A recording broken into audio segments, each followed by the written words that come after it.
God! Malaki pala siya. Ayun.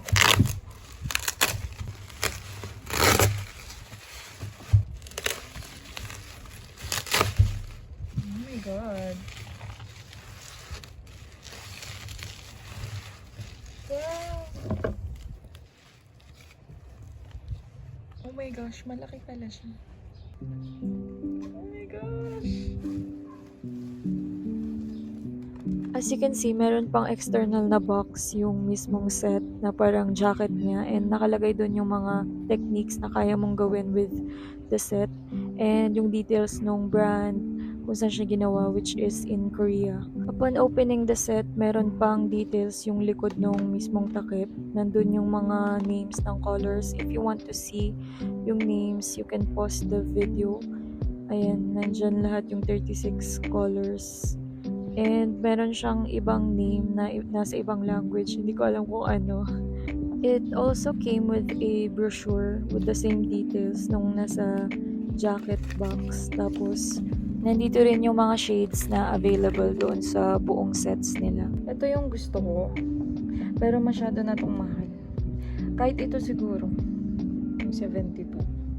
Pero this is what I got.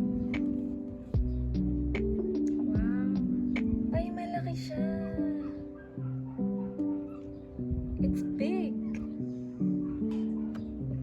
Try natin. So, ganito itsura ng pastel sticks up close. As you can see here, mapapansin mo na medyo mas malaki nga siya kaysa sa regular na oil pastel sticks. Later on, ipapakita ko yung comparison sa regular na oil pastel sticks. But for this part, isa-swatch natin yung mga colors. Ayun, if you want to know the shade names, balikan nyo na lang yung video kanina kasi I have to fast forward the video kasi I hate longer videos and it's so hard to edit. So, naka-fast forward na lang to. Anyway, yung way naman ng pinag-swatch ko is naka-order yung colors. And what I like about this set is napakarami niyang shade ng green. And I'm gonna be using this for landscape, so it's perfect.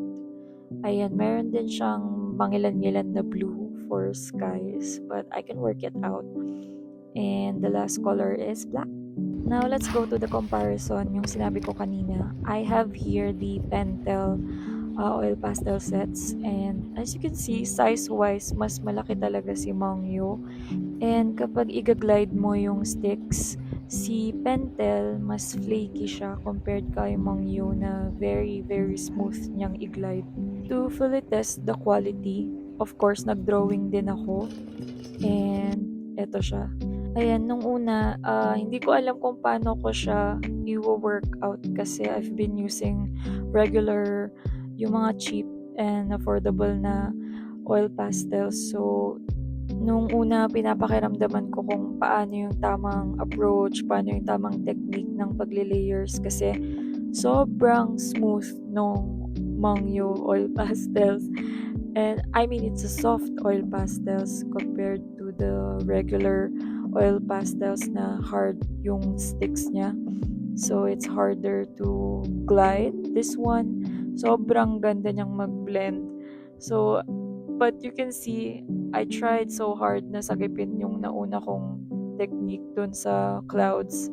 But by the way, mapuputol tong clip kasi nalobat yung phone ko. Ayun, naputol siya. So at this part ko na na-realize na namatay na yung phone ko. But na-film ko pa naman yung last part ng drawing. I also tried the scalpel technique pero hindi ko siya magawa. Baka mali yung steps ko. So quality-wise, sobrang na-amaze talaga ako. If I will compare this to the cheaper ones, this is so much better for the price you have to pay. Malaki yung sticks niya, so matagal mo itong magagamit. Sobrang ganda nung glide niya. Napaka-smooth. Smooth like butter, sabi ng BTS. Price-wise, may kamahalan nga lang siya. I got this for 800 pesos and yung bigger sets niya nasa libo-libo na. So if you are a beginner artist, I suggest na you go for the cheaper ones muna to practice. But if you have the money, I suggest that you invest on this brand.